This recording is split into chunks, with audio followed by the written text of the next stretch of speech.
2 nəfər gəncin avtomobillə gəldikləri məhəllədə sakinlərdən dalaşdıqları, nəticədə bir neçə vətəndaşın xəsarət aldığı iddia edilir.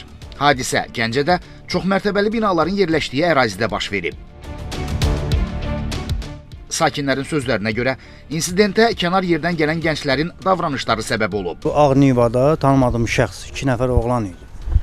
Burada da körpə uşaqlar oynayır. Burada gəldi səs-küy yaratdılar, nə bilim mahnılar, başqa xoşa gəlməz ifadələr böylələrə qarşı da, yəni belə bir şey deyim. Hələ Haykü burada düşəndən sonra maşın sürdü üstünə. Seymurun uşağını maşın vururdu, Elşən qardaşım özünü atdığı maşın qabağından uşaqları çəkdi. Sürüb qaçmaq istəyəndə bir də saxladılar ki, olmaz ona və sadə deyək ki, dala qabağa qardaşımın üstünə vur, maşını vur, təkərin altına düşsün. Polnu kod maşına vermiş. O da uşaqlar dedilər ki, maşının kod, maqnitofonun kodunu al.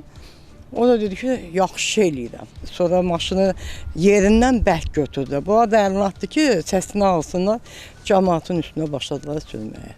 Oca qaçmaq istəyəndə belən ki, fırlandı, qaydanda oca qonşunu vurdu. İnsident nəticəsində 4 nəfər müxtəlif xəsarətlərlə Gəncə şəhər birləşmiş xəstəxanasının nəzdindəki tibb müəssisələrinə çatdırılıb. Onlardan 19 yaşlı Murad Fətullayev və 18 yaşlı Nicat Verdiyev tibbi yardım göstərildikdən sonra evə buraxılıb. 46 yaşlı Elşən Əkbərov və 29 yaşlı Mahmud Qəhrəmanovun müalicələri isə davam etdirilir. Dünən gecə saatlarında 11 radələrində xəstəxanasında 4 nəfər vətəndaş müraciət etmişdir.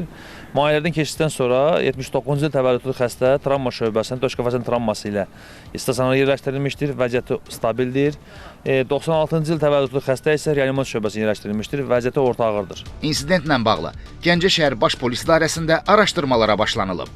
Məsələyə hüquqi qiymət verilməsi üçün müvafiq ekspertizalar təyin olunub.